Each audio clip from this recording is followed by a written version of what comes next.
जय हिंद दोस्तों। तो हम अब बात करने वाले हैं डीएनए फिंगर प्रिंटिंग यानी डीएनए उंगली छापन क्या होता है।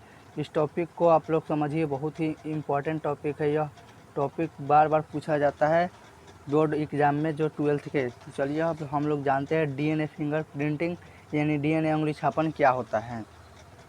तो देखिए, मनुष्य के डीएनए में पाए जाने वाले नाइट्रोजनी क्षार का अनुक्रम लगभग समान होता है। जो मनुष्य में डीएनए पाया जाता है उसके नाइट्रोजनस बेस का जो अनुक्रम होता है लगभग सभी में समान होता है। ठीक है। मनुष्य के जीनोम में 3 × 10⁻⁹ क्षार के जोड़े यानी बेस के पेयर पाए जाते हैं।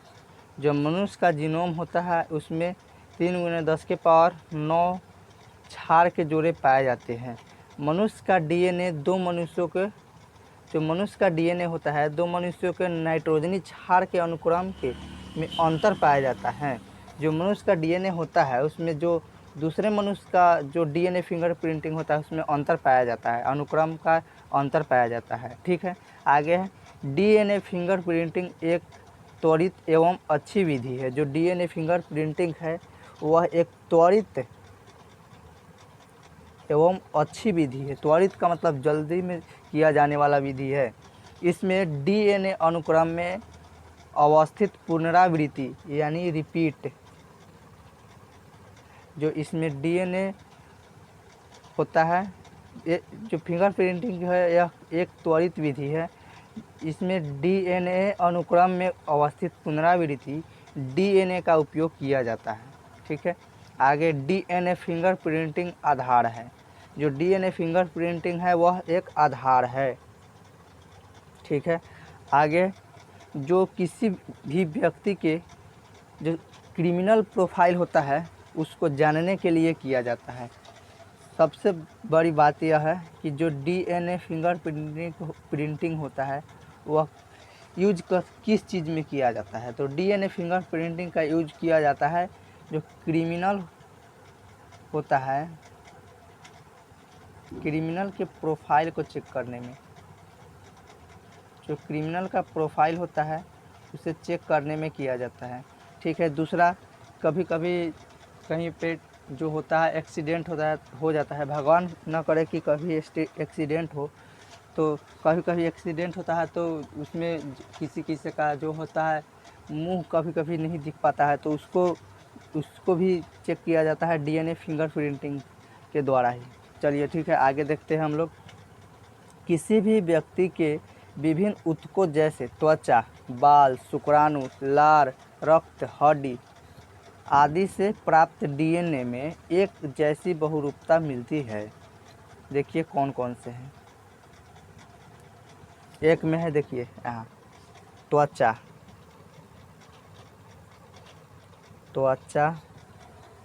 बाल, शुक्राणु,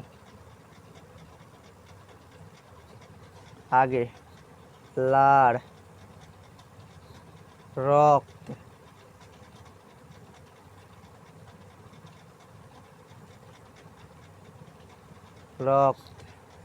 हड्डी आदि, मतलब इत्यादि से प्राप्त डीएनए में एक जैसी बहुरूपता मिलती है।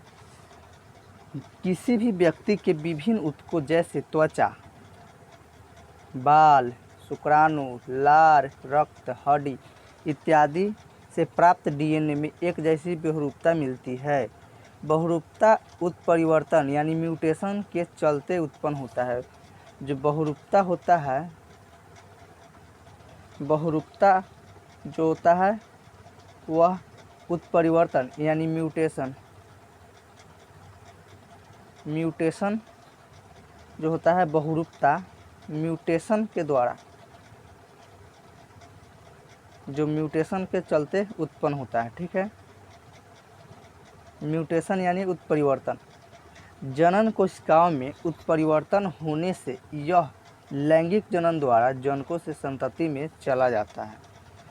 जो हम लोग का जो यहाँ जनन किया जाता है, जो जनन होता है, वह कोशिकाओं में उत्परिवर्तन यानी म्यूटेशन से होने से यह लैंगिक जनन द्वारा जनकों से संतति में चला जाता है। जो जनक होता है, पेरेंट होता है, उससे संतति में चला जाता है, जो डीएनए होता है वह, ठीक है।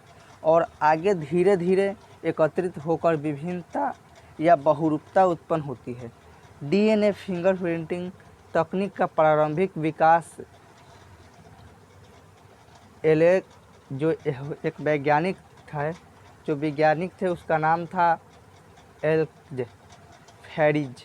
जो एल्क्ज फैरिज थे, उन्होंने जो डीएनए फिंगरप्रिंटिंग का जो विकास किए थे। वैज्ञानिक का नाम है एलेक्ज फैरिज। वैज्ञानिक थे एलेक्ज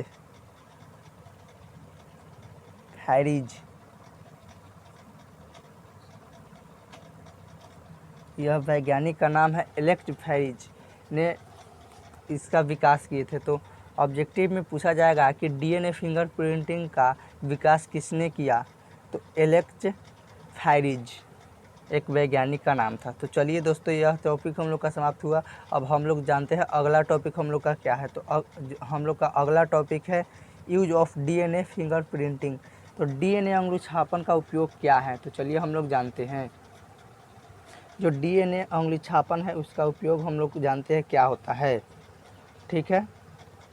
तो देखिए, आप देखिए आज के सामाजिक एवं सांसारिक परिस्थितियों में फिंगरप्रिंटिंग की प्रक्रिया विज्ञान की अद्भुत एवं उपयोगी देन है। जो सामाजिक एवं सांसारिक परिस्थितियाँ है, उसमें फिंगरप्रिंटिंग की प्रक्रिया विज्ञान यानी साइंस की अद्भुत एवं उपयोगी देन है। डीएनए जो फिंगरप्रिंटिंग है वह, इस विधि का प्रयोग कर निम्नलिखित समस्याओं के छुटकारा पाया जा सकता है। जो निम्नलिखित यानी नीचे कौन कौन से छुटकारा पाया जाने वाला समस्या है, चलिए हम लोग देखते हैं एक में। तो हम लोग का देखिए, एक में जो है उसको हम लोग जानते हैं। तो एक में है फॉरेंसिक लैब में इसका प्रयोग क्रिमिनल को पहचान करने में किया जाता है। जो डीएनए फिंगरप्रिंटिंग का पहला उपयोग है जो वह है फॉरेंसिक लैब। जो फॉरेंसिक लैब होता है उसमें क्रिमिनल को पहचान करने में इसका उपयोग किया जाता है। जो क्रिमिनल होता है, क्रिमिनल को पहचानने में इसका उपयोग किया जाता है, ठीक है।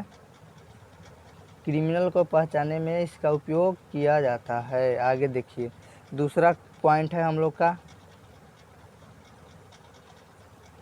दूसरा पॉइंट देखिए, समरूपी जुड़वा को छोड़कर डीएनए की संरचना किसी दो व्यक्तियों में एक जैसी नहीं होती है। समरूपी, यह बहुत ही बड़ा पॉइंट है। समरूपी, जो समरूपी है यानी एक जैसा जुड़वा को छोड़कर, जो एक जैसा जुड़वा बच्चा है उसे छोड़कर डीएनए की संरचना किसी दो व्यक्तियों में एक जैसा नहीं हो सकता है। जैसे मानिए कि एक व्यक्ति दूसरे जगह का है, एक व्यक्ति यहाँ का है। देखिए, यह एक व्यक्ति है, यह मानिए कि चाइना का है, और यह एक व्यक्ति है जो मानिए इंडिया का है। तो इसका डीएनए और इसका डीएनए मिलाया जाएगा तो समान नहीं होगा। लेकिन जब जुड़वा होगा, समान बच्चा होगा, तो इसका डीएनए और इसका डीएनए दोनों का मिलाया जाएगा तो आपस में समान मिलता जुलता मिल सकता है, ठीक है। चलिए आगे हम लोग देखते हैं। तो हम लोग आगे देखिए, आगे हम लोग देखते हैं तीसरा पॉइंट। तो हम लोग का तीसरा पॉइंट क्या है, संदिग्ध माता पिता यानी संदिग्ध पेरेंट के बच्चे के डीएनए फिंगरप्रिंटिंग के आधार पर सही माता पिता का पहचान किया जा सकता है। देखिए, तीसरा पॉइंट है, जो बच्चा भुलाया रहता है यानी खोया रहता है, उसके माता पिता के जो डीएनए फिंगरप्रिंटिंग होता है उसके आधार पर उस बच्चे को पहचाना जा सकता है, ठीक है। अगला हम लोग का है जो चौथा पॉइंट है। चौथा पॉइंट देखिए, चौथा पॉइंट है मृत व्यक्तियों की सही जानकारी एवं उसके मृत अंगों के डीएनए संरचनाओं द्वारा की जाती है। ऐसे परिस्थिति में मृत व्यक्ति का डीएनए फिंगरप्रिंटिंग उसके नज़दीकी संबंधियों के डीएनए संरचना से मिलाया जाता है। जो हम अभी बताए हैं आप लोगों को, जो कहीं कहीं एक्सीडेंट हो जाता है, उसको पता नहीं चल पाता है कि यह कहाँ का है, तो उसका डीएनए टेस्ट होता है। तो डीएनए फिंगरप्रिंटिंग टेस्ट होता है, उसको बाद में पता चलता है कि यह कहाँ का है। उसके दूसरे जो उसके पेरेंट है या उसके संबंधी है, उसका डीएनए चेक करके उससे जो होता है उसे दिया जाता है कि हाँ ये आपका ही है, आपके घर का ही आदमी है। ठीक है, अब हम लोग देखते हैं जो हम लोग का अगला है पाँचवा नंबर पॉइंट देखते हैं। तो पाँचवा नंबर पॉइंट देखिए, किसी संतान के सही माता पिता का ज्ञान डीएनए फिंगरप्रिंटिंग से ही किया जाता है। जो किसी संतान है, जो किसी का बच्चा है, उसका सही माता पिता का ज्ञान यानी डीएनए फिंगरप्रिंटिंग से ही संभव है। जैसे मानिए कि कोई बच्चा है, उसको कह रहा है कि यह कोई बंदा है यहाँ और कोई यहाँ है, वह कह रहा है कि यह मेरा बच्चा है और यह कह रहा है कि मेरा बच्चा है। इसको कह रहा है कि ये मेरा बच्चा है और यह कह रहा है मेरा बच्चा है। तो पहले इसका डीएनए चेक किया जाएगा, फिर इसका डीएनए चेक किया जाएगा। अगर नहीं मिलेगा तो समझा जाएगा कि फिर इसका भी डीएनए चेक किया जाएगा कि हाँ इसका डीएनए फिंगरप्रिंट इससे मिल रहा है या नहीं। मिलेगा तो उसको, इसका जो बच्चा है उसको दे दिया जाएगा। ठीक है, आगे देखिए, आगे हम लोग का जो छठा पॉइंट है, छठा नंबर पॉइंट जानते हैं। न्यायालय में पैतृक निर्धारण के मामले में प्रयोग किया जाता है। जो न्यायालय होता है उसमें पैतृक निर्धारण होता है, उसके लिए प्रयोग किया जाता है।